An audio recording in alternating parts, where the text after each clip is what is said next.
जय हिंद दोस्तों। Sandeep GSM YouTube channel पर आप सभी का हार्दिक स्वागत है। आज हम लोग चर्चा करेंगे मॉडर्न हिस्ट्री पर, यानी आधुनिक भारत जो है, यानी आज़ादी की लड़ाई 1947 तक, 1857 से लेकर 1947 तक के इतिहास की कहानी को एक कहानी नुमा हम लोग चर्चा करने वाले हैं। 1857 के विद्रोह के बाद, क्योंकि 1857 में जो विद्रोह हुआ था, वह विद्रोह उस समय जो विद्रोह हुआ था उसमें राष्ट्रवाद का अभाव था। लोग देश के लिए नहीं लड़ रहे थे, केवल अपने राज्य के लिए लड़ रहे थे या अपने क्षेत्र के लिए लड़ रहे थे। और 1857 के जो विद्रोह हुआ, इससे अंग्रेज हिल गए थे। अंग्रेजी शासन को ऐसा डर सताने लगा था कि अब ज़्यादा दिनों तक हम भारत पर कब्जा नहीं कर सकते। तो ऐसी स्थिति में जो ब्रिटिश ईस्ट इंडिया कंपनी है, क्योंकि वह जो कंपनी है वो इंग्लैंड की महारानी के शासन के अनुसार यहाँ पर चल रही थी। आप जानते हैं इंग्लैंड की जो महारानी थी उनके शासन के आधार पर चल रही थी। इंग्लैंड की जो महारानी थी विक्टोरिया ने क्या किया कि 1858 में एक अधिनियम पारित करके ब्रिटिश ईस्ट इंडिया कंपनी का पूरा शासन ही समाप्त कर दिया। जब पूरा शासन समाप्त कर दिया उन्होंने, और कहा कि अब हमारा शासन होगा, मतलब कर्मचारी वही रहेंगे जो ब्रिटिश ईस्ट इंडिया कंपनी में काम करते हैं, लेकिन वो अपने मन से, अपने ढंग से काम नहीं करेंगे, वह हमारे कहने पर ही काम करेंगे। ऐसा हुआ, इसीलिए कंपनी का पूरा अधिकार समाप्त कर दिया गया। जो लॉर्ड गवर्नर होते थे उनको वायसराय बना दिया गया। और आप जानते हैं कि लॉर्ड कैनिंग भारत के पहले वायसराय बने। इसके बदलाव के बाद अंग्रेजों को ऐसा लगा कि अब निश्चित रूप से जो यहाँ की जनता गुस्से में है, नाराज है, निश्चित रूप से अब वो गुस्सा शांत हो गया है। लेकिन यहाँ की जनता में गुस्सा शांत नहीं हुआ था। लेकिन आप जानते हो कि 1872 ईस्वी में तत्कालीन जो भारत के वायसराय थे लॉर्ड मेयो, उनकी हत्या कर दी गई अंडमान निकोबार में, उनको मार डाला गया। तो जो अंग्रेजी गवर्नमेंट थी, ब्रिटिश शासन था, जो उनके मन में था कि अब यहाँ की जनता का जो गुस्सा है शांत हो गया है, वो गुस्सा उन्होंने शांत हो गया। तो लेकिन जब 1872 में मेयो की हत्या हो गई, उन्होंने ये समझ लिया कि गुस्सा भी शांत नहीं हुआ है। गुस्सा किस लिए है, क्या रीजन है, इस रीजन को हमको पता करना पड़ेगा। भाई पता करेंगे तभी तो जाके गुस्सा को हम शांत कर पाएंगे। गुस्सा को हमको पता करना पड़ेगा। तो ऐसा तो है नहीं कि हम प्रत्येक व्यक्ति के घर घर जाके पूछे क्यों आप नाराज हो, क्यों आप नाराज हो, आपकी नाराजगी हम दूर करेंगे। तो उन्होंने क्या किया, एक दूसरा यानी एक ब्रिटिश ही अधिकारी थे A.O. ह्यूम, उन्होंने एक कंपनी बनाई। कंपनी का मतलब एक पार्टी बनाई। उनका कहना था कि अगर एक पार्टी रहेगी तो निश्चित रूप से पार्टी के कुछ सदस्य होंगे, वह सदस्य यहीं के लोग होंगे, यहीं के भारतीय ही होंगे। तो वो लोग अपने नेता को उस पार्टी में अपना गुस्सा या नाराज़गी का कारण बताएंगे। जब बताएंगे तो वो सूचना हमारे तक पहुंच जाएगी और हम गुस्सा को शांत कर देंगे।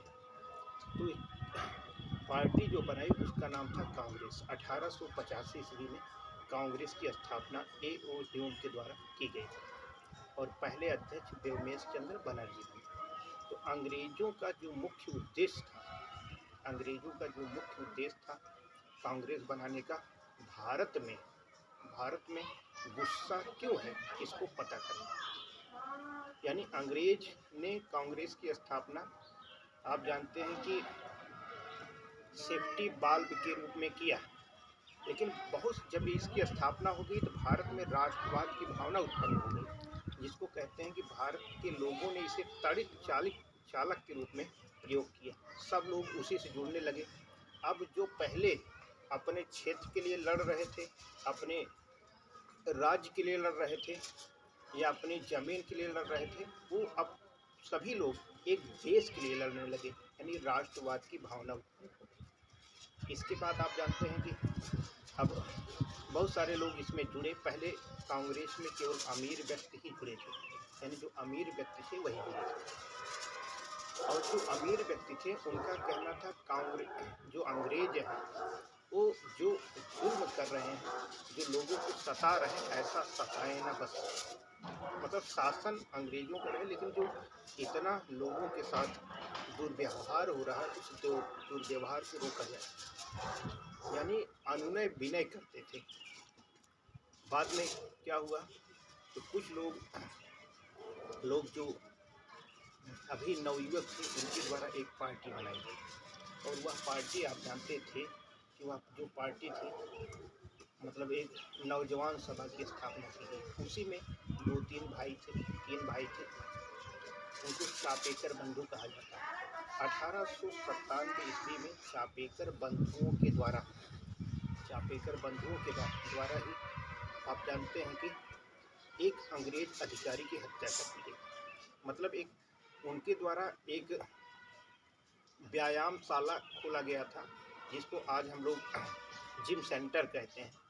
तो उनका मुख्य लोगों देखने में तो व्यायामशाला था कि लोग आएंगे इसमें व्यायाम करने के लिए, लेकिन उनका मुख्य उद्देश्य था कि लोग जब यहाँ आएंगे व्यायाम करने तो उनको अंग्रेजों की क्रूरता के बारे में, अंग्रेजों के खिलाफ कैसे आंदोलन करना, इसके बारे में बताया जाएगा। और इसी बीच आप जानते हैं कि दामोदर चापेकर और बालकृष्ण चापेकर ने 1897 ईस्वी में अंग्रेज अधिकारी की हत्या कर दी, लेकिन बाद में 1898 में उनको फांसी दे दी गई। तुरंत फांसी दे देना अंग्रेजों का एक होता था कि तुरंत फांसी दे दिया जाए। जब तुरंत फांसी दे दिया जाएगा तब ऐसी स्थिति में क्या होगा कि अन्य लोग डर जाएंगे और फिर उनके मन में कोई भी ये बात नहीं होगी कि अंग्रेजों के खिलाफ कोई भी कदम उठाने से पहले 100 बार सोचेंगे, इसलिए तुरंत उनके खिलाफ कोई ना कोई एक्शन हो जाता था। अब क्या हुआ 1905 में बंगाल का विभाजन हुआ। बंगाल का जब विभाजन हुआ इसका मुख्य उद्देश्य था कि जो मुस्लिम और हिंदू एक हो रहे हैं ये अलग हो जाए। अलग होना मुख्य उद्देश्य यही था कि हिंदू अलग रहे और मुस्लिम अलग रहे। इसलिए पूर्वी बंगाल को जहाँ पर मुस्लिम आबादी ज़्यादा थी पूर्वी बंगाल और पश्चिमी बंगाल में हिंदू आबादी थी, इसको अलग कर दिया गया। तो इसके बाद यानी जो पूर्वी बंगाल था उसकी राजधानी मुर्शिदाबाद थी, जो पश्चिमी बंगाल उसकी राजधानी कलकत्ता इन्होंने बनाया। तो इससे जनता नाराज हो गई इस विभाजन से, यानी जो लॉर्ड कर्जन का एक कार्य था बंगाल का विभाजन, इससे जनता काफ़ी नाराज हो गई। उनका कहना था ये तो बहुत गलत हो रहा है, इसीलिए बहुत सारे जो राष्ट्रवादी संगठन हैं या राष्ट्रवादी लोग हैं उन्होंने बंग भंग आंदोलन चलाया। बंग भंग आंदोलन उनके द्वारा चलाया गया। भाई ये तो बहुत ही गलत है। बहुत सारे स्वदेशी आंदोलन भी 1905 में चलाया गया कि हम भाई अंग्रेजों के जितने भी अंग्रेजी वस्तुएं हैं उनका हम बहिष्कार करेंगे। अंग्रेजी कपड़े जलाए गए। इसके बाद इस आंदोलन के बाद 1906 ईस्वी में पूर्वी बंगाल में जहां मुस्लिम आबादी अधिक थी वहां पर अंग्रेज लोग गए और जो बड़े बड़े नेता थे उनसे मिले और इन्होंने बताया कि भाई भड़काया, हिंदुओं के खिलाफ मुसलमानों को भड़काया कि आप लोग भी इनसे लड़िए, ये आपके लिए दुश्मन है, आपके दुश्मन है। यानी भारत में राज तभी कर सकते थे अंग्रेजी लोग कि हिंदू मुस्लिम को लड़ा के, अगर हिंदू मुस्लिम लड़ते रहेंगे तब हमारा शासन अच्छा से चलेगा, और बिना लड़ाई के हम ये लोग अगर एक हो गए तो हमको मार के भगा दें। इसलिए 1906 ईस्वी में मुस्लिम लीग की स्थापना की गई। सलीमुल्लाह और आगा खां के द्वारा मुस्लिम लीग की स्थापना 1906 ईस्वी में की गई। इधर मुस्लिम लीग अलग था, उधर कांग्रेस अलग आंदोलन कर रहे थे। 1905 ईस्वी में आप जानते हैं कि कांग्रेस में फूट पड़ गई। फूट पड़ने का जो मुख्य कारण था वो आप जानते हैं ये था कि जो उसमें अमीर वर्ग था वो चाहते थे कि ब्रिटिश शासन चले रहे, लेकिन यहाँ पर किसी प्रकार के लोगों के साथ कोई दुर्व्यवहार ना हो। लेकिन जो अन्य लोग थे, जैसे आप जानते हैं कि गरम दल या गरीब वर्ग का जो लोग थे उनका कहना था इनको मारकर यहाँ से भगाना चाहिए। यानी जो गरीब वर्ग थे वो उनका मत अलग था, जो अमीर वर्ग थे उनका मत अलग था। इसलिए 1907 में जब सूरत अधिवेशन हुआ 1907 में जब सूरत अधिवेशन हुआ तो गरम दल अलग हो गया और नरम दल अलग हो गया। गरम दल में आप जानते हैं बाल पाल लाल यानी बाल गंगाधर तिलक, बिपिन चंद्र पाल और लाला लाजपत राय। नरम दल में आप जानते हैं फिरोज शाह मेहता, दादा भाई नौरोजी, अन्य लोग, बहुत सारे लोग थे। यानी गरम दल अलग हो गए, नरम दल अलग हो गया, यानी कांग्रेस थोड़ा कमज़ोर पड़ गई। इसी बीच 1908 ईस्वी में आप जानते हैं जो खुदीराम बोस थे और प्रफुल्ल चाकी, इन्होंने मुजफ्फरपुर के जो जज थे किंग्स कोर्ट, उनके ऊपर बम फेंकने के लिए गए थे, लेकिन गलती से कैनेडी एक अंग्रेज अधिकारी थे, उनकी पत्नी और बेटी के ऊपर फेंक दिए 1908 ईस्वी में, और उनकी पत्नी और बेटी की मृत्यु हो गई। जब मृत्यु हो गई तब उसके बाद प्रफुल्ल चाकी और खुदीराम बोस ये क्योंकि आरोपी थे, तो जो प्रफुल्ल चाकी थे इनको पता चल गया कि मुझे फांसी होगी और इन्होंने क्या किया, आत्महत्या कर ली। लेकिन जो खुदीराम बोस थे उनको फांसी हुई। भारत में सबसे कम उम्र में फांसी पर चढ़ने वाले जो व्यक्ति थे वो खुदीराम बोस थे।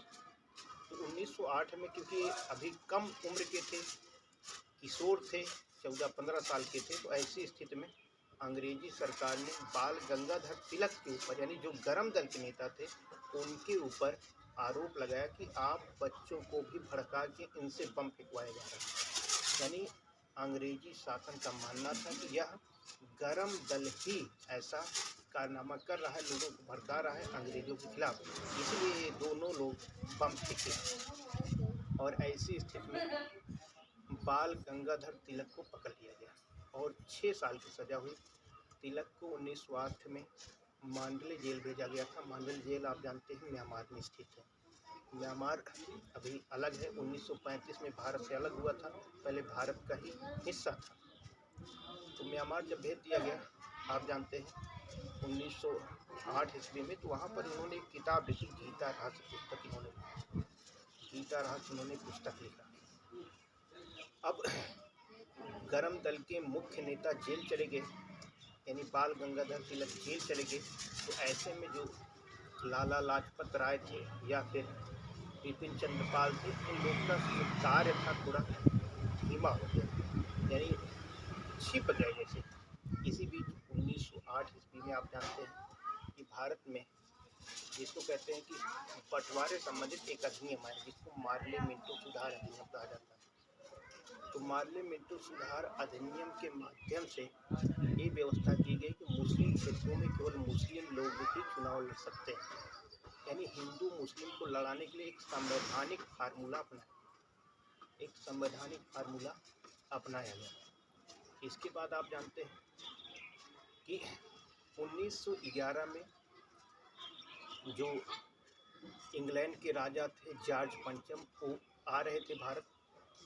तो यहाँ क्योंकि बंगाल में 1905 में विभाजन के बाद ही वहाँ की जो कानून व्यवस्था थी वो ठीक नहीं थी। ठीक ना होने के कारण इन लोगों को ऐसा लगा कि अगर हम बंगाल आते हैं बहुत सारे विद्रोह कर सकते हैं, इसलिए हम इनको कलकत्ता में यानी राजधानी के क्षेत्रों में ना बैठा के ये जो आयोजन होगा, जो कार्यक्रम किया जाना है, इसको हम दिल्ली में करें। तो जब जॉर्ज पंचम आए, आप जानते हैं 1911 ईस्वी में, तो दिल्ली दरबार का आयोजन किया गया, न कि कलकत्ता, यानी राजधानी में उनको नहीं बैठाया गया, दिल्ली में उनको बैठाया गया। जब दिल्ली में बैठाया गया तो उन्होंने 2 बातें महत्वपूर्ण की। पहली बात उन्होंने कहा कि दिल्ली में अब जो राजधानी कलकत्ता है, कलकत्ता क्योंकि विकसित क्षेत्र था, अब राजधानी कलकत्ता नहीं दिल्ली होगी। पहली बात इन्होंने राजधानी ट्रांसफ़र करने की बात कह दी, घोषणा कर दी कि अब राजधानी दिल्ली बनेगी 1911 में। और दूसरी बात, जो बंगाल का विभाजन हुआ वो बंगाल का विभाजन इन्होंने रद्द कर दिया, कहा कि बंगाल का विभाजन नहीं होगा, इससे वहाँ की जनता संतुष्ट नहीं है, इसलिए बंगाल का विभाजन नहीं होगा। जब इन्होंने कह दिया तब एडमिन लुटियन को भी कहा गया कि आप दिल्ली में ऐसी इमारतों का निर्माण करें जिससे कि राजधानी दिखे कि भाई राजधानी क्या होना चाहिए, संसद होनी चाहिए वहाँ पर, और वहाँ पर गवर्नर का घर होना चाहिए, इस प्रकार की व्यवस्था की गई। तो जो एडविन लुटियन थे, जिसको दिल्ली शहर का वास्तुकार कहा जाता है, दिल्ली शहर का वास्तुकार कहा जाता है, उन्होंने क्या किया, आप जानते हैं कि दिल्ली में संसद भवन का निर्माण किया, और दूसरा राष्ट्रपति भवन, जिसको पहले वायसराय हाउस कहा जाता है, उसका निर्माण किया, और तीसरा आप जानते हैं इंडिया गेट का निर्माण किया। ये 3 निर्माण वहाँ पर इनके द्वारा किया। इसके बाद आप जानते हैं कि इसी बीच जब 1912 ईस्वी में जॉर्ज पंचम 11 में ही चले गए, 12 में भारत की राजधानी दिल्ली बनाने के लिए तत्कालीन भारत के गवर्नर जनरल हार्डिंग ड्यूटी आ रहे थे उद्घाटन करने। इसी बीच रास बिहारी बोस के द्वारा इनके ऊपर बम फेंक दिया, लेकिन बम ऐसे स्थानों पर फेंका गया, ऐसे गाड़ी पर जाके गिरा जिसमें हार्डिंग ड्यूटी बैठे नहीं थे। तो ऐसे में उसके बाद रास बिहारी बोस, हालांकि हार्डिंग ड्यूटी बच गए थे, उनको कोई दिक्कत नहीं हुई, और इसके बाद रास बिहारी बोस भागकर चले गए जापान, क्योंकि जापान इंग्लैंड का दुश्मन था। इनको लगा कि ऐसे देश जाएं जहाँ पर एक कुछ नहीं कर सकते, इसलिए वो जापान चले गए। आप जानते हैं 1914 ईस्वी में पहला विश्व युद्ध शुरू हो गया। 1914 ईस्वी में पहला विश्व युद्ध शुरू हुआ, जो 1918 तक चला, और 14 में ही बाल गंगाधर तिलक आप जानते हैं, इनको 6 साल की सज़ा पूरी हुई, और सज़ा पूरी होने के बाद एक पुनः जेल से बाहर निकले। जब जेल से बाहर निकले तो बाल गंगाधर तिलक की मुलाकात एनी बेसेंट से हुई, जो एक आयरिश महिला थी, आयरलैंड से यहाँ पर आई हुई थी, और एनी बेसेंट से हुई। तब उसके बाद इन्होंने सोचा जो ये कांग्रेस में विभाजन है, नरम दल वाले अलग हैं, गरम दल वाले अलग हैं, यानी एक ही पार्टी राष्ट्रवादी पार्टी बनी, उसमें विभाजन है, तो ऐसी स्थिति में जीत पाना मुश्किल है। इसीलिए आप जानते हैं कि 1915 ईस्वी में आपने देखा कि उसी बीच महात्मा गांधी दक्षिण अफ्रीका से चले आए। महात्मा गांधी 1893 ईस्वी में गए दक्षिण अफ्रीका, और वहाँ पर इन्होंने नटाल कांग्रेस की स्थापना भी 1894 इनके द्वारा की गई थी। वो वापस चले आए 1915 में आए, 9 जनवरी को आए, इसलिए आप जानते हो 9 जनवरी को प्रवासी भारतीय दिवस के रूप में मनाया जाता है।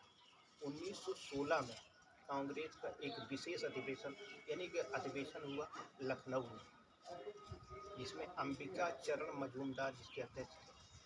तो इसी समय, क्योंकि इधर तिलक भी आ गए थे, एनी बेसेंट भी थे, और उधर गांधी जी भी आ गए थे, तो काफ़ी लोग ने सब लोग को मना के जो गरम दल थे, नरम दल, सबको एक कर दिया, सब एक हो गए।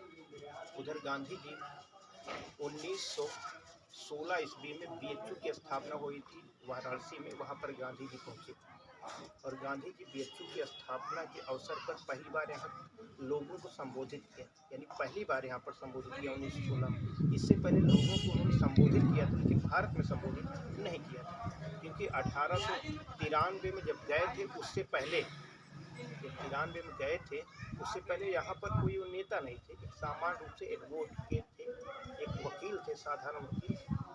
उसके बाद जो भी आंदोलन किया उन्होंने दक्षिण अफ्रीका में किया, इंग्लैंड कई बार गए, यहाँ भी है, लेकिन उनको लोगों को संबोधित करने का मौका भारत में पहली बार 1916 में मिला, जब बीएचयू की स्थापना हो रही थी, और आप जानते हैं मदन मोहन मालवीय के द्वारा बीएचयू की स्थापना की गई।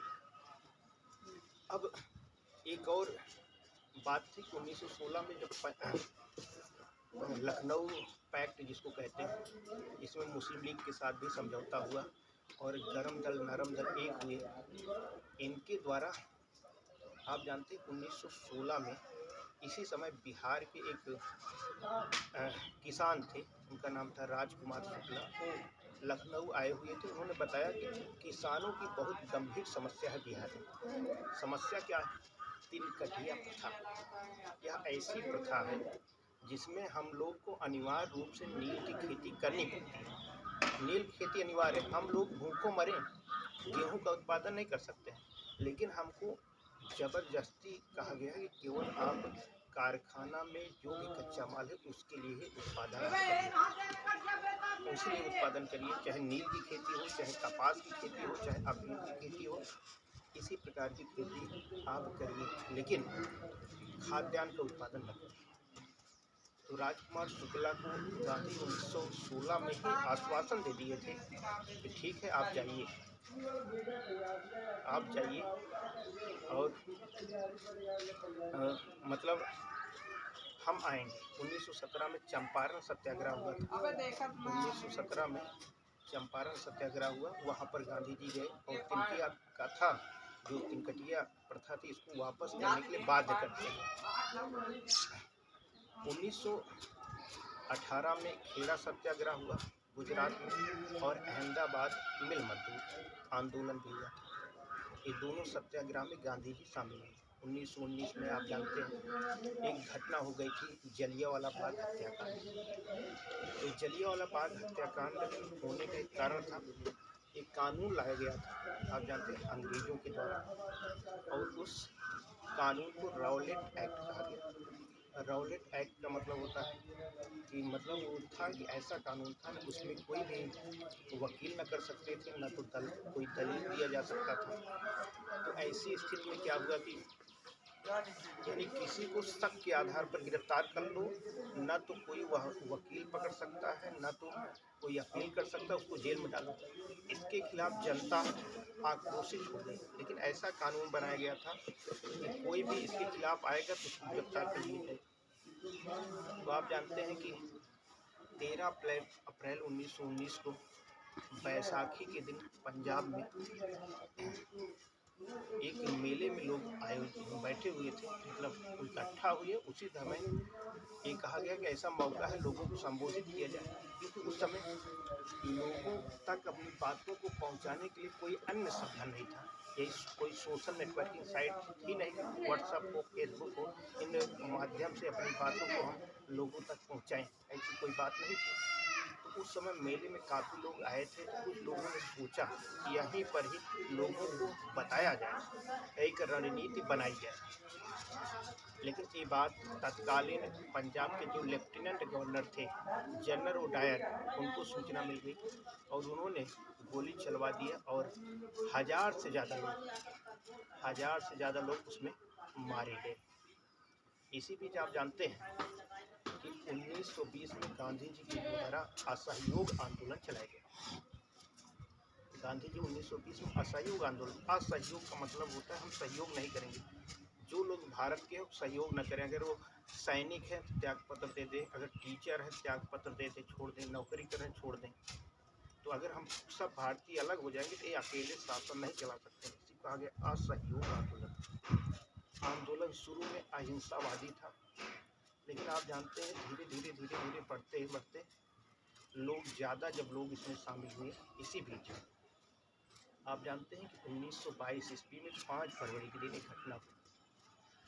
गोरखपुर के चौरी चौरा नामक स्थान पर एक पुलिस वालों के द्वारा जब क्रांतिकारियों के ऊपर गोली चला दी गई, तब ऐसी स्थिति में क्रांतिकारी नाराज हुए और पुलिस वाले को घेर कर थाने में बंद करके आग लगा दिया गया, जिससे 23 पुलिसकर्मी जिंदा जल गए।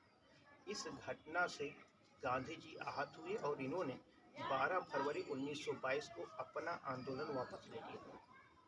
12 फरवरी 1922 को उन्होंने आंदोलन वापस ले लिया। तो ऐसी स्थिति में गांधी जी, क्योंकि इस घटना की जिम्मेदारी गांधी की गई और गांधी के ऊपर 6 साल की सजा हुई। 1922 में पहली बार यहाँ पर गांधी जी को जेल भेज दिया गया, 6 साल की सजा हुई। लेकिन ये आंदोलन वापस लेने से कांग्रेस के अन्य जो सदस्य थे वो लोग नाराज हो गए। अन्य सदस्यों में आप जानते ही इसमें मोतीलाल नेहरू और चित्तरंजन दास थे, ये लोग नाराज हो गए और 1923 ईस्वी में इन लोगों के द्वारा एक नई पार्टी बना ली गई। उन्होंने बताया भाई हम कांग्रेस में नहीं रहेंगे। तो आंदोलन जब एकदम चरम सीमा पर था, यानी हम आज़ादी लेने ही वाले थे, तो इन्होंने आंदोलन वापस ले लिया, इसलिए हम अलग पार्टी बने। और 1923 में मोतीलाल नेहरू और चित्तरंजन दास के द्वारा स्वराज पार्टी का गठन कर लिया गया।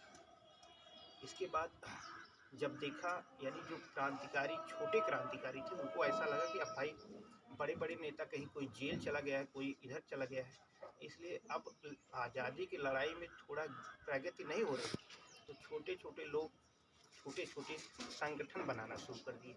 इसी बीच आप जानते हैं 1924 ईस्वी में चंद्रशेखर आज़ाद के नेतृत्व में कई लोगों ने स्वराज पार्टी का गठन कर दिया। स्वराज पार्टी 1923 में ही बना था, लेकिन 1924 ईस्वी में आप जानते हो एचआरए का गठन किया गया, हिंदुस्तान रिपब्लिकन एसोसिएशन का गठन कर दिया 1924 में। जब 1924 में एचआरए का गठन कर दिया गया, तब उसके बाद क्योंकि इनके पास ना तो धन था और ना ही हथियार था कि ये अंग्रेजों से लड़ सके।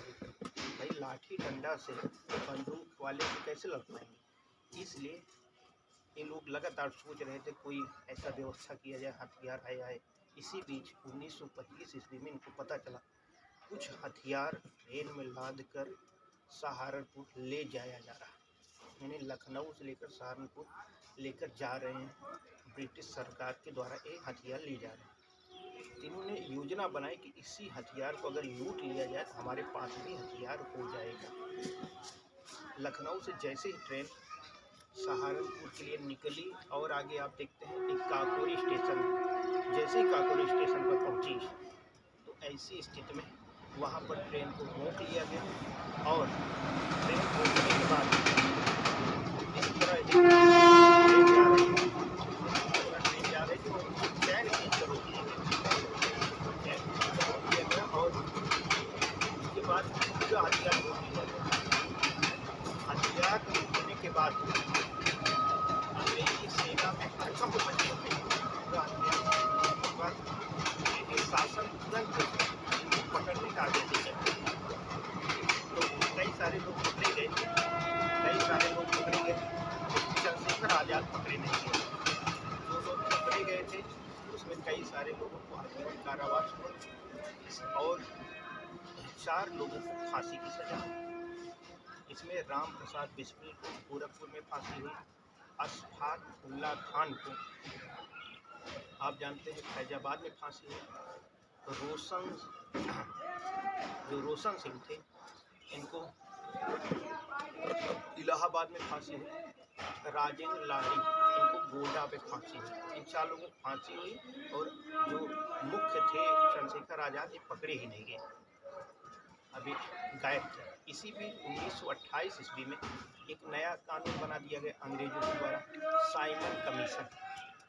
साइमन कमीशन जब भारत आता है 1928 में, उस दौरान यहाँ पर व्यापक इसका विरोध हुआ, क्योंकि उसमें 7 सदस्य थे, 7 लोग अंग्रेज थे, इसलिए उसको श्वेत कमीशन कहा गया और बताया गया कि भाई यह जो कमीशन है, यानी इसमें कोई भारतीय है नहीं है, इसका विरोध हो।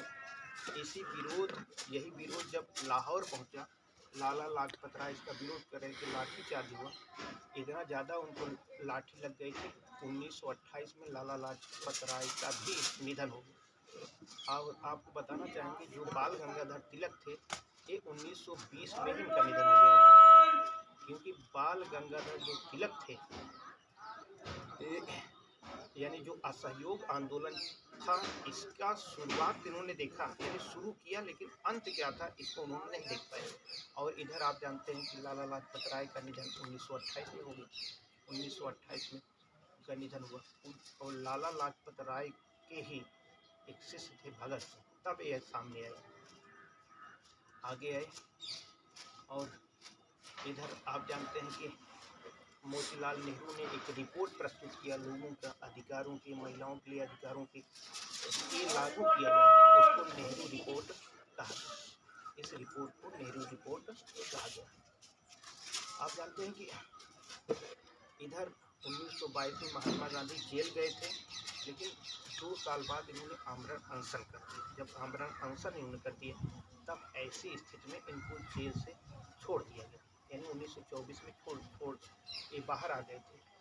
तो बाहर आने के बाद फिर से आंदोलन की शुरुआत करने वाले थे, तैयारी कर रहे थे, और 1930 में असहयोग आंदोलन इन्होंने शुरू कर दिया।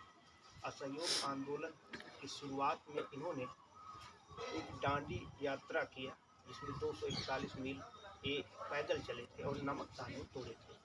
दांडी गांव से लेकर यानी साबरमती जहाँ रहते थे वहाँ से चलकर दांडी गए थे। दांडी समुद्र किनारे गुजरात में 241 मील एक पैदल चले और 241 मील पैदल चलने के बाद नमक कानून यानी जो नमक पर टैक्स अंग्रेजों के द्वारा लगाया जाता था उस टैक्स को अंग्रेजों ने वापस कर दिया। और इसी बीच जब असहयोग आंदोलन चलाया गया तो गांधी जी को खुश करने के लिए लंदन में गोलमेज सम्मेलन का आयोजन किया गया। तो पहला गोलमेज सम्मेलन आप जानते हैं 1930 में हुआ, दूसरा 1931 में हुआ, तीसरा 1932 में हुआ। तो जो पहला गोलमेज सम्मेलन हुआ था 1930 में गांधी जी नहीं गए,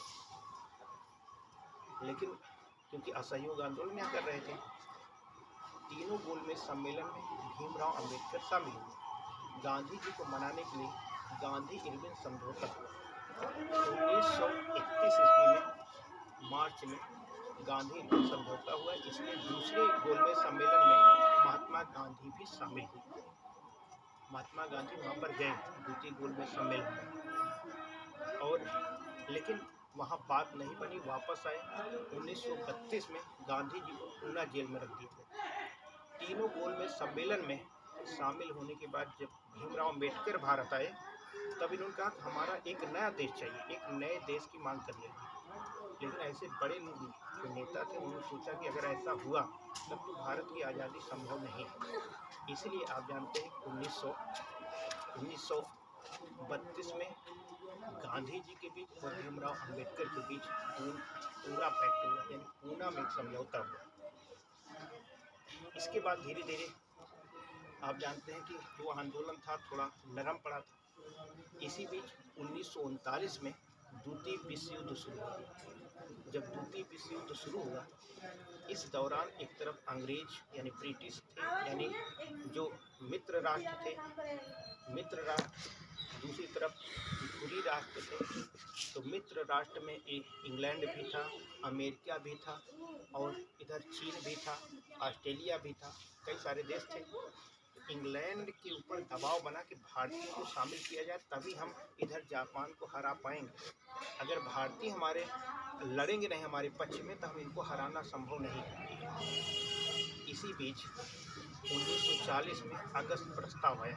गांधी जी के सामने तत्कालीन जो वायसराय थे लिंगलिथगो ने प्रस्ताव रखा कि हमारा सहयोग करें, लेकिन गांधी जी इससे पहले धोखा खा चुके थे तो उन्होंने इस प्रस्ताव को ठुकरा दिया। अब इंग्लैंड ने फिर दूसरा एक प्रस्ताव भेजा जिसको क्रिप्स मिशन कहा जाता है, 1942 में आया। लोगों के यानी जो अन्य देश थे, ऑस्ट्रेलिया है, चीन है, अमेरिका है, इन सब के दबाव में इंग्लैंड के द्वारा इस प्रकार का कदम उठाना पड़ा।